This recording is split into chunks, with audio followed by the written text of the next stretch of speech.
And I found myself drinking close to 2 bottles of wine every day and really being frustrated if we had to have a day off for some reason, whether we were traveling or if I was sick or we were somewhere. My husband was like, "Oh, we should just take a break," or I was the designated driver, just feeling frustrated and wondering like why is this that this thing has such a hold on me when it didn't used to? Why is it taking up so much of my brain space?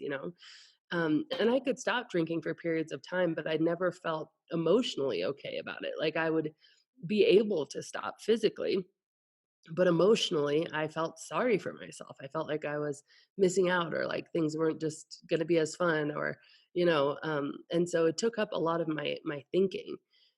And so I started to, do what most people do, create some rules and limits around my drinking. Okay, I'm just going to only drink on the weekends, and then I break that rule. Okay, I'm just gonna drink, Thursday, Friday, Saturday, break that one. Drink only, only after Wednesday, or only 2 glasses of wine a night, or whatever the case is, and kept just not, finding whatever reason to break them.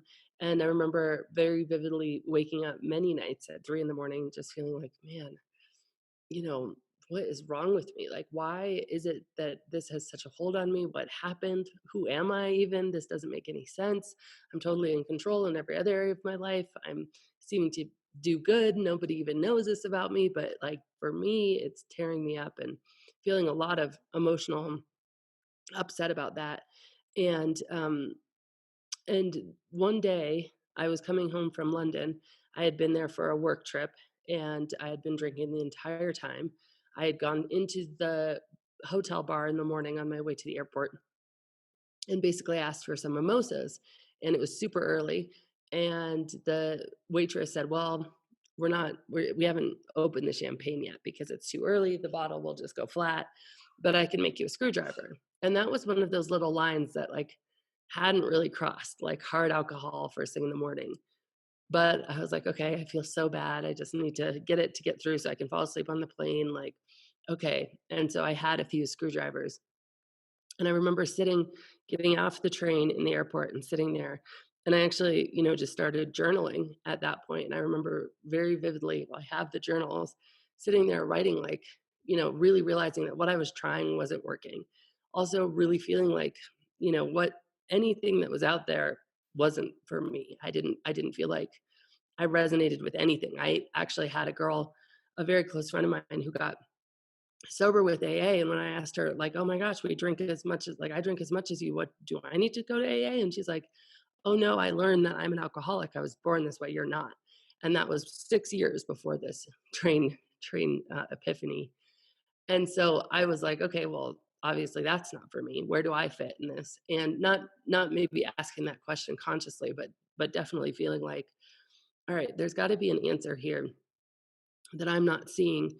And I think it was in that moment that I really started to ask a different question, which, I stopped asking what was wrong with me and I started asking, okay, well, what's changed? Like why is it different?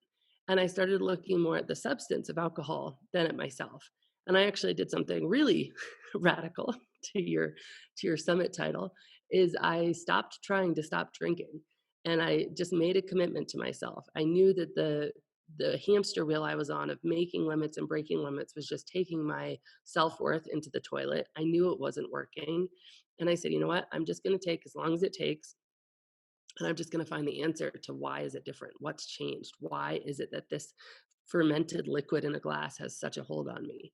And I just committed that that was my promise to myself. And I really felt like that was one I could keep because I was like, I can do that. Hello, this is Lynn Fraser with the Kiloby Center Radical Recovery Summit. We are so excited to bring you the lineup for January 10th to 19th, 2020. Go to radicalrecoverysummit.com to see the new headliners for 2020 and to sign up. You can watch free January 10th to 19th or buy an all access pass.